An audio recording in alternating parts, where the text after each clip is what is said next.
Assalamualaikum warahmatullahi wabarakatuh.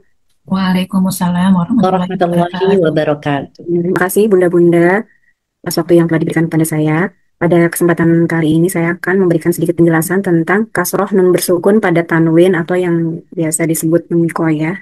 Pengertian nun wikoyah secara bahasa adalah nun perlindungan. Nun wikoyah menurut ilmu tajwid merupakan nun kecil yang berada di bawah huruf hamzah wasol, yaitu nun yang dibaca kasroh ketika ada tanwin bertemu hamzah wasol agar bacaan tanwin tetap terjaga. Nun wikoyah juga disebut dengan nun iwat, yaitu nun sebagai pengganti tanwin, dan disebut nun wasol, yaitu sebagai penyambung antara tanwin dengan huruf sukun atau mati.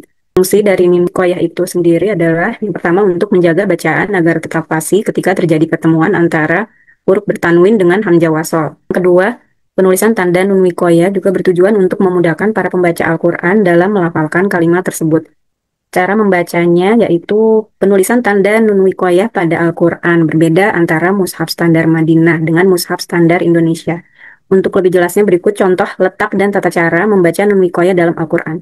Yang ini adalah proses nun wikoyah dan penulisannya, di mana harokat bertanwin, patah tanwin, kasrah tanwin, atau doma tanwin bertemu dengan hamzah wasol, maka akan diubah menjadi fathah, kasroh, atau doma, kemudian ditambahkan dengan nun kasroh, kemudian hamzah wasol. Kemudian cara membacanya, nadhiranil ladzi. Berikut contoh nun wikoyah yang berada di awal ayat. Contohnya pada surah Al-Furqan ayat 1 dan 2.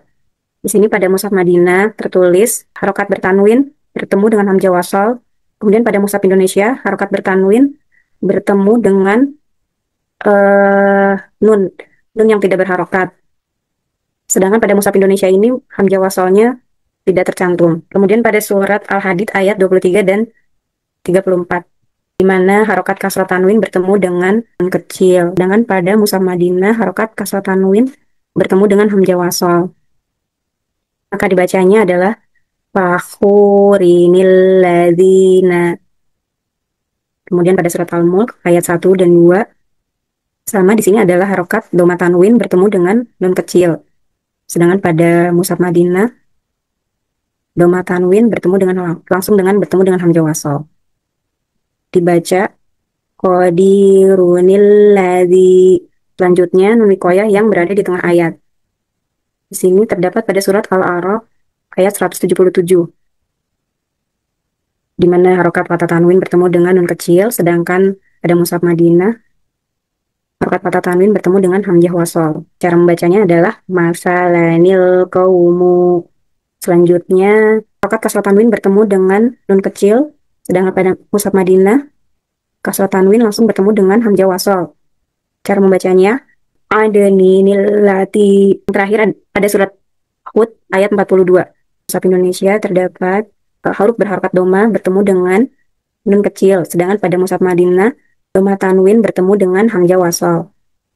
Cara membacanya nuhuni betnahu. Sekian bunda-bunda. Terima kasih bunda-bunda sekalian. Sekian penjelasan dari saya. Wassalamualaikum warahmatullahi wabarakatuh. Waalaikumsalam warahmatullahi wabarakatuh.